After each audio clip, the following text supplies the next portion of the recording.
Today we delve into the chilling story of Roberta Elder, a woman whose life was marked by a series of mysterious and tragic deaths. A woman, some would say, who had a peculiar darkness hidden behind her eyes.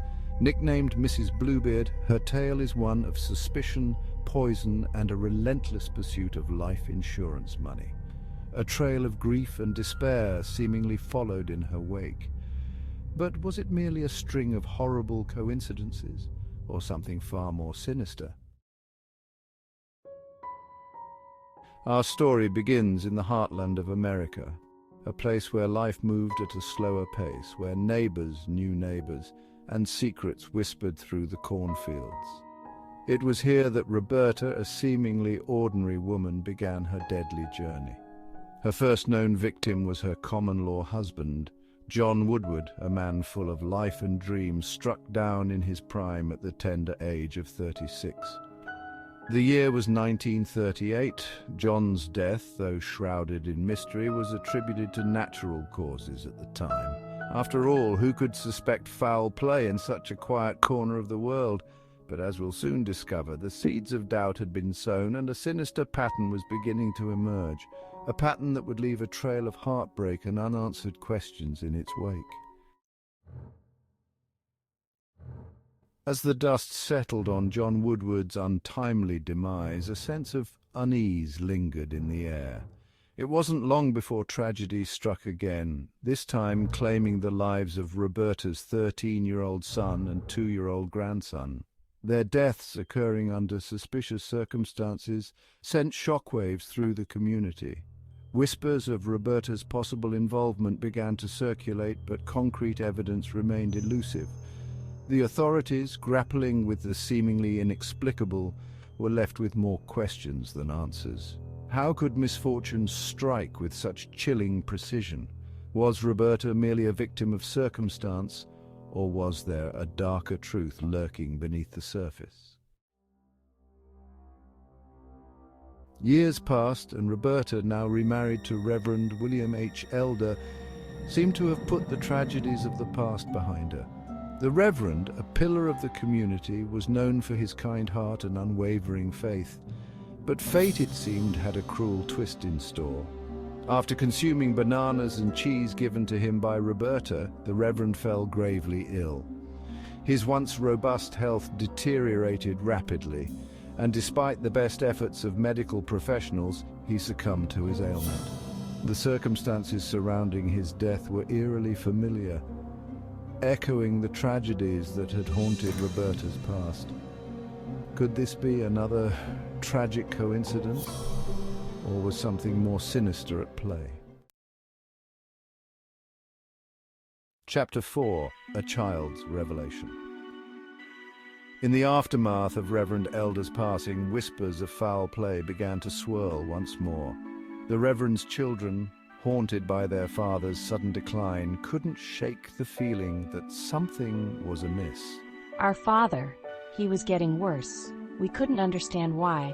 Then we remembered. Roberta had been giving him milk of magnesia. This seemingly innocuous act took on a sinister significance as investigators delved deeper into the case. Could the milk of magnesia have been tampered with? Was Roberta responsible for the Reverend's demise? The pieces of the puzzle were beginning to fall into place, painting a grim picture of deceit and malice. Chapter 5. The Arsenic Trail. The investigation into Reverend Elder's death uncovered a chilling truth. Roberta had been using arsenic, a deadly poison, to eliminate her victims. The tests were conclusive. Arsenic was present in the Reverend's system. The discovery sent shockwaves through the community, confirming their darkest fears. Roberta, the seemingly harmless widow, was unmasked as a cold-blooded killer driven by an insatiable greed. The authorities, armed with this damning evidence, were determined to bring her to justice. But the full extent of her crimes was still shrouded in mystery. How many lives had she claimed? And what drove her to commit such heinous acts? Chapter 6. Unearthing the Truth. As the investigation into Roberta Elder's crimes deepened, the authorities made a chilling discovery that sent shockwaves through the community and beyond. The bodies of Reverend William's daughters, laid to rest years prior, were exhumed, and the results of the forensic analysis were conclusive. Traces of arsenic were found, confirming the worst fears of the investigators. Roberta's reign of terror had extended beyond her husband, claiming the lives of innocent children. The magnitude of her crimes began to dawn on the community, leaving them reeling in shock and disbelief. How could someone they had known, someone who had shared their meals and their lives, be capable of such unspeakable acts? The investigation revealed a chilling truth. Roberta had attempted to poison all of Reverend William's children, her own stepchildren. Driven by a perverse combination of greed and malice, she had woven a web of deceit, slowly poisoning those entrusted to her care. Fortunately, some of the children had grown suspicious of her actions, refusing to consume the tainted food and drink she offered. Their instincts, honed by an unexplainable sense of unease, had saved their lives. The surviving children, forever scarred by their stepmother's betrayal, provided crucial testimony, their accounts painting a horrifying picture of Roberta's cold-hearted cruelty. Chapter 8. The Price of Life. The motive behind Roberta Elder's horrific crimes proved to be as cold and calculating as her actions. Life insurance money, it seemed, was the driving force behind her murderous spree. She had systematically taken out policies on her victims, their lives reduced to mere financial assets in her twisted mind.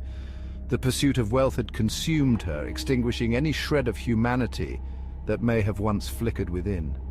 With each life she claimed, she inched closer to her desired financial security, her heart hardening with every callous act. Roberta Elder, in the eyes of the law and the court of public opinion, had become a monster, driven by an insatiable avarice. Chapter 9. A Legacy of Loss. As the authorities dug deeper into Roberta Elder's past, a horrifying truth began to emerge. The true extent of her crimes, shrouded in the mists of time, pointed to a much higher body count. Whispers of poisoned relatives, friends, and acquaintances painted a chilling portrait of a serial killer who had operated with impunity for years. It seemed that Roberta's thirst for blood and money knew no bounds, her victims tragically connected by their association with her. The investigation, hampered by the passage of time and the fading memories of those who had known her, struggled to piece together the full tapestry of her evil. But one thing was certain: Roberta Elder's legacy would forever be stained by the blood of those she had betrayed. Chapter 10. Justice or a Shadow of Doubt. In the end, Roberta Elder was charged with 3 counts of murder, her reign of terror brought to an abrupt end. However, due to a lack of sufficient evidence for her other suspected crimes, she was only tried and convicted for the murder of Reverend William Elder. The prosecution, facing the challenges of a case steeped in time and speculation, focused their efforts on securing a conviction for the most recent and provable murder. Roberta, despite overwhelming evidence against her, maintained her innocence, her cold eyes betraying no remorse for the lives she had taken. The court, however, saw through her charade, sentencing her to life in prison, where she would spend the rest of her days haunted by the shadows of her victims. But for the families of those she had murdered, the quest for justice would never truly be over. The scars of her betrayal ran deep, a constant reminder of the darkness that had invaded their lives. Outro: The Haunting Truth. Roberta Elder's story is a haunting reminder of how greed and malice can lead to unimaginable tragedy. Her cunning and cold-heartedness left a trail of devastation in her wake, forever altering the lives of those who crossed her path. Though she was only convicted for 1 murder, the shadow of her suspected crimes continues to loom large in the annals of criminal history. Her case serves as a stark reminder that monsters often wear familiar faces, lurking in the shadows of seemingly ordinary lives, and sometimes, even in the quietest corners of the world, evil can flourish, leaving behind a legacy of pain and unanswered questions.